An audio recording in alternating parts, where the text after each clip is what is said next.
നമ്മുടെ നാട്ടിൽ ഇപ്പോൾ ഇഷ്ടംപോലെ കൊഞ്ചുപുളി ഉണ്ടാവുന്ന സമയമല്ലേ. ഞാൻ ഇന്ന് പറമ്പിലോട്ട് ഇറങ്ങി നോക്കിയപ്പോൾ കൊഞ്ചുപുളി പൂത്ത് വരുന്നതേ ഉള്ളൂ. നല്ല പച്ച മത്തി ഇന്ന് കിട്ടിയിട്ടുണ്ടായിരുന്നു. അപ്പം ഞാൻ വെച്ചാൽ എന്നാൽ അതിൽ നിൽക്കുന്നതിൽ ഒരു 5-6 ഒന്ന് പറിച്ച് കൊഞ്ചുപുളി ഇട്ട് ഒന്ന് മീൻ കൂട്ടാൻ വെച്ചാലോ എന്ന് നമുക്കൊന്ന് നോക്കാം. നല്ല ടേസ്റ്റാണ് കേട്ടോ. ആയിട്ട് നമുക്ക് ഒരു അരപ്പ് തയ്യാറാക്കാം. അതിന് ഞാൻ 2 സ്പൂണ് മുളക് പൊടി, ഒരു 1/2 ടീസ്പൂൺ ഉലുവപ്പൊടി, 1 കപ്പ് തേങ്ങ, ഒരു ചെറിയ കഷ്ണം ഉള്ളി, മഞ്ഞൾപ്പൊടി, ഒരല്പം മല്ലിപ്പൊടി, വളരെ കുറച്ച് മതി മല്ലിപ്പൊടി, മുളക് പൊടി ഏറെ വേണ്ടത്, ഉലുവയും വേണം. അപ്പോൾ ഇത്രയും കൂടി ചേർത്തിട്ട് ഞാനൊന്ന് അരയ്ക്കാൻ പോവാണേ. ഞാൻ ഈ മത്തിയുടെ അടിയിൽ കുറച്ച് കറിവേപ്പില ഇട്ടിട്ടുണ്ട് കേട്ടോ. ആ കറിവേപ്പിലയുടെ മെത്തയുടെ മുകളിലാണ് ഇപ്പോൾ ഇവർ കിടക്കുന്നത്. അത് നമ്മൾ ചത്ത് കിടന്നാലും ചമഞ്ഞ് കിടക്കണമെന്നൊക്കെ പറയത്തില്ലേ, അതേപോലെ മത്തി ഒരു ഭംഗിക്ക് വേണ്ടിയിട്ട് ഞാനിങ്ങനെ അടുക്കി വെച്ചു എന്നേ ഉള്ളൂ കേട്ടോ. ഞാൻ അടിയിൽ വെളിച്ചെണ്ണ, ഒരു ശകല വെളിച്ചെണ്ണ ഒഴിച്ചിട്ട് അതിൻ്റെ മണ്ടയ്ക്ക് ഇത്തിരി കറിവേപ്പില ഇട്ടിട്ട് അതിൻ്റെ മുകളിൽ ഇങ്ങനെ മത്തി നന്നായിട്ട് നിരത്തി വെച്ചു. ഇനി നമുക്ക് അരച്ച് വെച്ച അരപ്പ് അതിലേക്കിടാം. നമ്മൾ അരപ്പ് അതിൻ്റെ മുകളിലേക്ക് ഇട്ടിട്ടുണ്ട്. ഇത് നന്നായിട്ട് അരയണ്ട കേട്ടോ.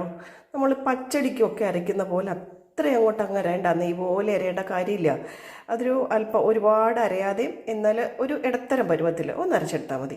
ഇനി നമുക്ക് അതിൻ്റെ മുകളിലേക്ക് ആ പുളി, നമ്മൾ അരിഞ്ഞു വെച്ചിരിക്കുന്ന പുളി, ഇപ്പോൾ പുളി ഒരുപാട് പുളി ആവശ്യമില്ലാത്തവർക്ക് അത് അല്പനേരം വെള്ളത്തിലിട്ടിട്ട് എടുക്കാം. അപ്പോൾ ഇത് എനിക്ക് കുറച്ച് പുളി ഉണ്ടായിരുന്നുള്ളൂ കേട്ടോ. അപ്പോൾ അതുകൊണ്ട് അത്രയും പുളി ആവശ്യമാണ്. അതുകൊണ്ട് ഞാൻ ആ പുളി അങ്ങ് എടുക്കുകയാണേ, വെള്ളത്തിലൊന്നും ഇട്ടിട്ടില്ല. ഞാൻ 1 കപ്പ് പുളിയാണേ. അപ്പോൾ അത് നമുക്കിതിലേക്കിടാം. ഇനി ആവശ്യത്തിന് ഉപ്പും ശകലം കറിവേപ്പിലയും കൂടെ, ഒരു 2-3 തണ്ട് നല്ല കറിവേപ്പിലയും കൂടെ ഇടാം. നമ്മളിതിൽ ഉപ്പും ഇട്ടു, കറിവേപ്പില ഇട്ടിട്ടുണ്ട്. ഇനി നമുക്കിതിലേക്ക് ആവശ്യമായ വെള്ളം ഒഴിച്ചിട്ട് നമുക്ക് സ്റ്റൗ കത്തിച്ച് വയ്ക്കാം. ഇനി മീൻ നന്നായിട്ട് അടച്ചു വെച്ചിട്ട് ചെറുതീയിൽ അത് അവിടെ നിന്നിട്ട് വേവട്ടെ. നമുക്കൊരു 10-15 മിനിറ്റ് കഴിഞ്ഞിട്ട് വന്നിട്ട് നോക്കാം. നന്നായിട്ട് തിളച്ച് വന്നിട്ടുണ്ട്. പിന്നെ നമുക്കൊന്ന് ചുറ്റിച്ച് കൊടുക്കണം തിളച്ച് കഴിഞ്ഞാൽ.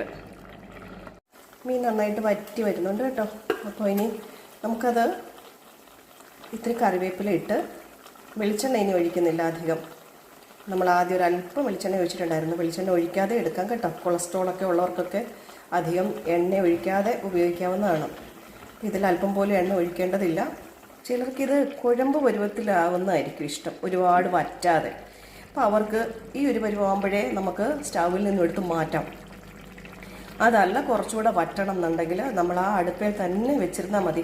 ആ ചെറു തീയിലിരുന്ന് ആ ചെറിയ ചൂടോടെ ഇരുന്ന് ആ വെള്ളം മുഴുവൻ വറ്റിയിട്ട് കറക്റ്റ് പാകത്തിന് നമുക്ക് കിട്ടും. ഈ നന്നായിട്ട് വറ്റിയിട്ടുണ്ട്. നമുക്കത് കഴിക്കാനായിട്ട് എടുക്കാം. അപ്പോൾ ഇതെല്ലാവരും ചെയ്ത് നോക്കണം. ഇപ്പോൾ ഇഷ്ടംപോലെ ഇലിമ്പുളി, കൊഞ്ചുപുളി കിട്ടുന്ന സമയമാണ്. നല്ല സ്വാദാണ്. ഓക്കെ, അപ്പോൾ നമുക്ക് അടുത്ത വീഡിയോയുമായിട്ട് വീണ്ടും കാണാം. Thank you.